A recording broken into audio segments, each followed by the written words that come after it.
What if the reason you keep checking your phone has almost nothing to do with your phone? You pick it up to check the time.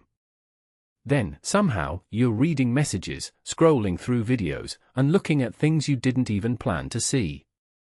10 minutes disappear. Maybe 20. And when you finally put the phone down, you don't even remember why you picked it up in the first place.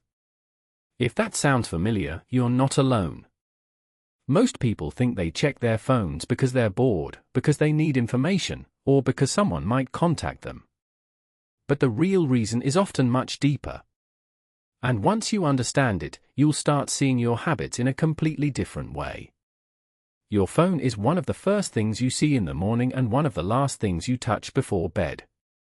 It sits next to you while you work, eat, relax, and even when you're talking to other people. Because it's always there, checking it starts to feel natural. Almost automatic. The problem is that these small moments add up. A quick look becomes a habit. A habit becomes a routine. And before you know it, your attention is being pulled away dozens of times every day. This matters because attention is one of your most valuable resources. It affects how well you work, how deeply you think, and even how connected you feel to the people around you. When your attention is constantly interrupted, life can start to feel rushed and scattered. So why do we keep checking our phones even when there's no real reason? The first insight is that your brain loves uncertainty. Imagine you're waiting for a message from a friend. You don't know exactly when it will arrive. It could come in the next minute or in the next hour. That uncertainty creates a small feeling of anticipation. Interestingly, our brains often find unpredictable rewards more exciting than predictable ones. If you knew exactly when a message would arrive, you wouldn't feel the need to check repeatedly. But because you don't know, your brain keeps asking, maybe now. Think about someone standing in line at a coffee shop. There are only 30 seconds of waiting, but they still unlock their phone. Not because they need anything. They're simply looking for the possibility of something interesting. A message. A funny video. A piece of news. Anything unexpected. Your phone has become a machine that constantly offers possible rewards. Most of the time, nothing important is there. But sometimes there is. And that possibility keeps pulling you back. The second insight is that we often check our phones to escape uncomfortable feelings. Many people believe they use their phones because they enjoy them. Sometimes that's true. But often, the phone is helping us avoid something else. Maybe you're working on a difficult task.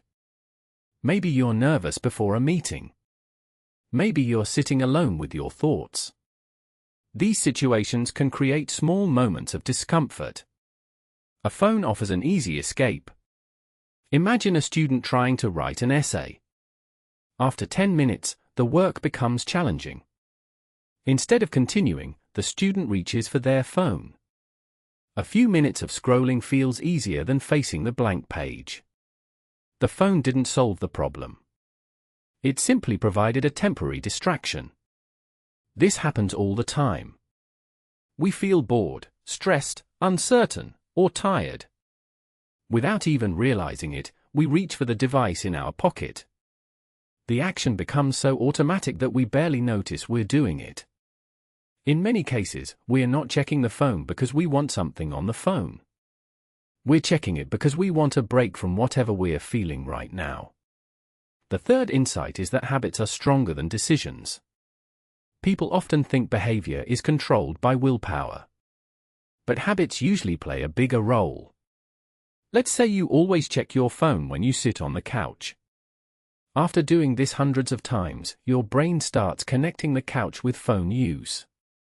Eventually, you don't make a conscious decision anymore.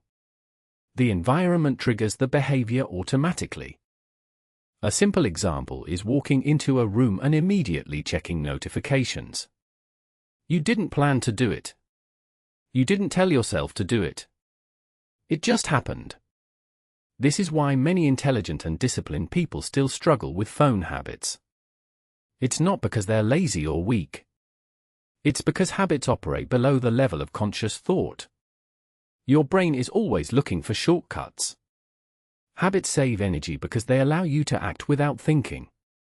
Unfortunately, that means you can end up checking your phone dozens of times a day without making a single deliberate choice. The good news is that understanding these patterns gives you more control. Here's one simple thing you can try. The next time you catch yourself reaching for your phone, pause for 3 seconds before unlocking it. Just 3 seconds. Then ask yourself one question: what am I looking for right now? Sometimes you'll have a clear answer. Maybe you need directions, a message, or a piece of information. That's fine. But other times, you'll realize you're looking for something else. Maybe you're bored. Maybe you're avoiding a task. Maybe you're feeling restless. That tiny moment of awareness can completely change the experience. You don't need to stop using your phone. Most of us rely on our phones every day, and they provide real value. The goal isn't to use technology less just for the sake of it. The goal is to use it more intentionally. When you understand why you're reaching for your phone, you regain the ability to choose what happens next. The next time you find yourself unlocking your screen for no obvious reason, remember this: the phone is usually not the real story. The real story is what's happening inside your mind in that moment. And the more curious you become about that moment, the more control you'll have over your attention, your time, and your daily life. Sometimes a small question can change a habit. And sometimes a changed habit can change much more than you expect.